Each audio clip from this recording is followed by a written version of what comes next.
to support the platform just in case anything like this happens again, you can do it by way of PayPal, Patreon, Cash App, and also by the Anchor.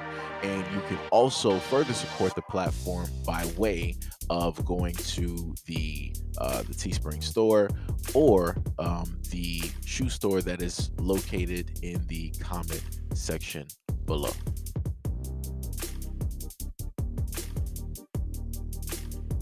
15-year-old boy erased 5 people and wounded 2 others in a suburban massacre in Raleigh, North Carolina on Thursday. He took the lives of 2 people on a neighborhood street before fleeing to a trail in a nearby wooded greenway, where he then erased 3 others. The total crime scene area spread across more than 2 miles.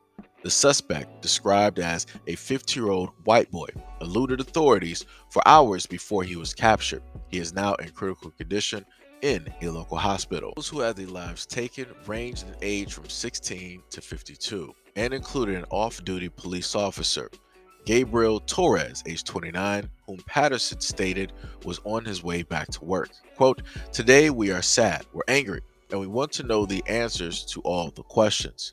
Those questions will be answered, some today and more over time. But I think we all know the core truth. No neighborhood, no parent, no child, no grandparent. No one should feel this fear in their community." Officers first reported an active shooter situation in East Riley neighborhood at 5:55 p.m. People were advised to remain indoors, and local media showed a large response to the residential area. The victims of the incident included Torres, Nicole Connors, age 53, Susan Carnatz, age 49, Mary Marshall, age 34, and James Thompson, age 16. A 59-year-old woman was also in the hospital in critical condition. A canine officer was also taken to the hospital with injuries but was later released. A statement released by the White House on Friday, President Joe Biden stated that he and the First Lady were grieving with the families of Raleigh, North Carolina, whose loved ones were erased and wounded in yet another senseless massacre in America. The American Public Health Association states that gun violence in the United States is a public health crisis. It is a leading cause of premature death in the country, responsible for more than 38,000 deaths annually. As of October 14th, at least 34,964 people have passed due to gun violence this year. I just want to say my condolences to those who were involved, who had their lives senselessly taken by this act of egregious, heinous violence. Now, this is the problem that I have, right?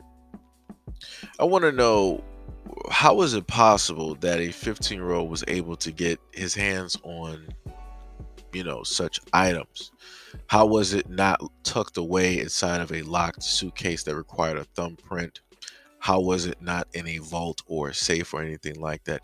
How was it so easily and readily accessible for this 15-year-old in the suburbs of Raleigh, North Carolina, to get his hands directly on that item and then decide to go on a spree, injuring and erasing lives on the scene as he saw fit?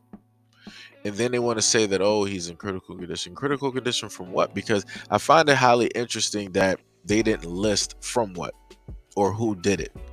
How did it specifically happen? How many times did it specifically happen? And if he's going to recover or not. Because the main thing that I've always noticed, that whenever it comes to instances and circumstances like this, they will always make sure to preserve one of their own, no matter how much crime, no matter how much they do or tear up the community.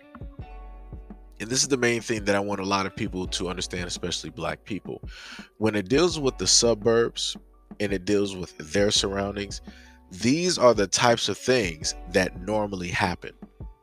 The reason that you don't know that they normally happen is because the news agencies and the people that control them will make sure not to put out so much information. They'll leave certain things out. So if you want to know the full story, then you might have to go to their Twitter, right, and follow that. Or you might actually have to go to their Facebook, right? Or you might have to look at the police information to really figure out specifically who it was and why it is that they did it. Now, at this moment in time, they don't have a rhyme or reason. This just seems like a random act that an individual decided to do. But yet again, one has to ask the question, what is going on in these American suburbs that's really making these kids go so crazy? Is it the music that they're listening to? Is it the people that they're hanging out with? Is it the, type of stuff that they're into, such as narcotics? Is it something is in the water? What specifically is it that has their minds so tied up that they feel that a wave of criminal actions such as this would be needed in order to get a type of attention? Now, the most interesting thing about this is that whenever a story would appear like this in the black community, a lot of people would ask, where's the black community? Where's, BLM? Where are the fathers? Where are the men to stand up? And I returned that exact same question. Where is WLM? Where is BLM? And I'm talking about for the blue lives, right? Where is the thin blue line?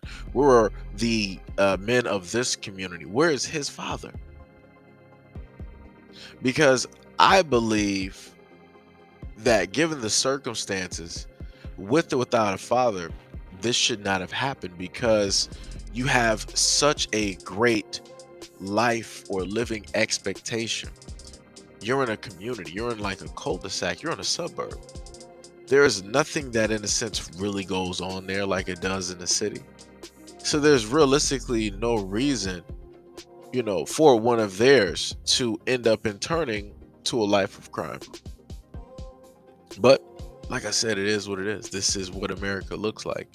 But a lot of people don't know what America looks like because they don't really get the chance to hear stories of what happens to Americans by way of Americans. And also pay very close attention to the fact that this 15-year-old also ended up taking the life of a police officer that was on his way back to work. Think about that. Your job is to come out here and protect and serve. And the main people that you protect and serve are the exact same ones that end up taking your life. Think about that. And it wasn't like it was by a criminal. It wasn't like it was some wanted fugitive on a run. It wasn't like it was somebody with a huge criminal record for the last 20 or 30 years, in and out of prison, in and out of jail. It was by a 15-year-old. That's crazy. But I guess it is what it is.